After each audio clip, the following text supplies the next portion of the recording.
Hello and welcome back to the channel. Today's lesson is a mixed media technique involving watercolour and coloured pencils.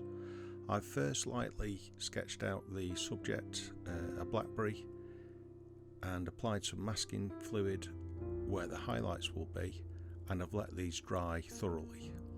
I'm now applying a wash of French ultramarine and alizarin crimson. This will provide a base for the coloured pencils, so we're not starting from a pure white background, we're starting from almost a coloured paper background. You have to work fairly carefully here to give an even coating if you can, but it doesn't really matter if there is a bit of inconsistency because it does add to the realistic effect. It's just a little bit more out of your control when the colours aren't purely flat. You will see me adding a little bit more of the same wash colour as a darkened area in the centre of the berry, which will be the darkest point. After I've done this, I'll let it dry thoroughly. You must make sure it's absolutely dry before you put the coloured pencil on. Now remove it with a soft putty rubber. You'll see this in a previous lesson. I'm applying lights and darks to just one berry at the moment, making sure that the areas that I've reserved with the masking fluid are not too harsh, and that before I commit to the whole drawing, I find it easier to just select one area and work that up and make sure that you've got the colour values right before you do too much work over the whole drawing. This is only a small study, but really it is quite a lengthy process to get some realism involved. I use black as well as the purples and reds in there because in the Faber-Castell range there's not really a deep enough purple. In other ranges such as Prismacolor, they have specific colours for this sort of range, but I find Prismacolor pencils a little bit crumbly.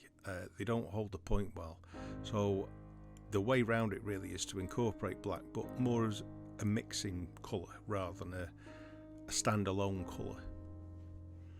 I keep the pencil point quite sharp at this stage because I want to keep everything fairly defined and within a small area. Treat each berry as a cell or a separate drawing really, and work it up gradually. Start from darks and keep your light values in there so you've got a good idea of where you're going regarding contrast. Contrast is one of the key elements to this. It's not so much about the colours, it's making sure that the values are correct. If the values aren't correct, it just won't work as a drawing. Now you can see I'm using a Deepen Chinese white colouring pencil there. I find this the best and most dense of the whites really. I use it where I need real opacity with the highlights. I'm now going, this is I think a deep red in the Faber-Castell range.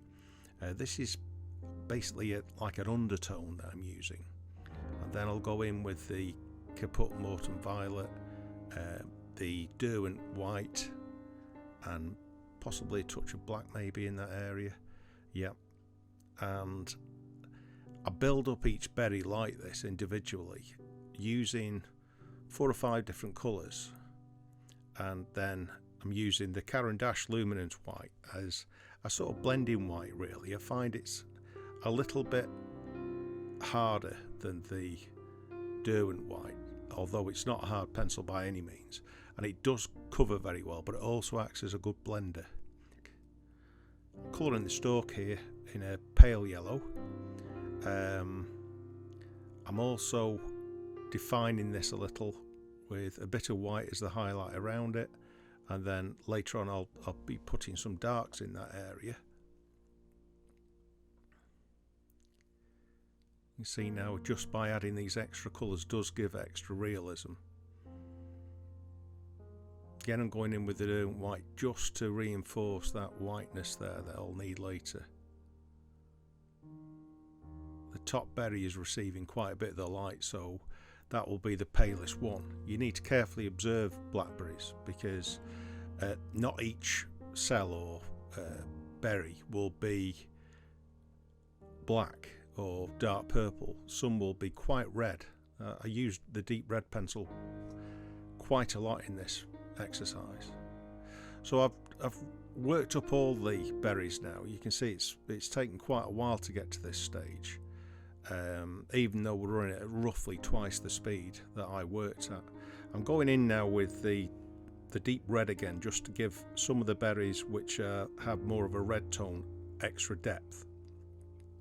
I have to do all these first because the next stage will destroy some of the picture, so it's a tricky stage to have. You have to make sure that virtually everything is done because it's much more difficult to change afterwards. So I'm basically modelling each individual berry up so it's finished, and you'll see soon that part of the paper will get removed as part of the final stage.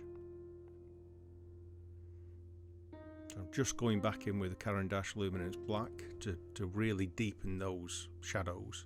You can see the contrast coming out now. I pause a while and have a look to make sure that I've got the values correct. I've done this for many years, but you still have to be really careful about the values. The values are far more important than colours for realism. Although sometimes you can find if you add colours which maybe shouldn't be there but look realistic, such as maybe adding a pale blue to the tops of the berries, simulating reflected light, it does add for realism. Now I'm going back in with the scalpel now, as this is the stage where I'm putting some, like the tiny fibres. If you look carefully at blackberry and some other berries, they have tiny fibres between each berry, and they're almost like a yellowy green colour, quite fibrous, quite defined, but to add an extra layer of realism again, you need to include these. Now it would be really difficult to put these in early on. You could do it by burnishing, but I find you lose a little bit more control then, so I scratch back to the paper and then I add a cream or something similar in another range that you might be using, and then I sort of it's a really sharp pencil. I make sure this is almost burnished but leaves a little bit of texture. I'll then go in with a darker yellow, maybe a Naples yellow in this case, and again reinforce it, but you're adding an extra colour to it, so it does add to the realism. I pause again to make sure that I've got the ones that I want in that colour. Some might be a bit more green, some might be more brown, but you need to define these at this stage because it really does help with the realism.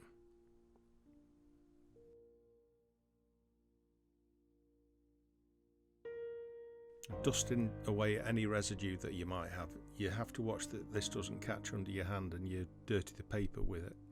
You can see now that I'm just redefining this with the Naples yellow, and it does help. You can see the shadow building up. You could also draw a little bit of the colour out from the berries, and that again adds to the realism. Now going in with sepia, and you can see this just puts in the darker parts of these tiny fibres, especially where it sort of meets into the little crevice between the two berries. We're coming up to the end of the lesson now. I hope you've enjoyed it. If you have, please like this video. Feel free to subscribe to the channel. It's free and it really does help us grow. I'll be posting similar lessons to this. If there's anything else that you'd like to see, please let me know in the comment section. That's it for now. Thank you. Goodbye.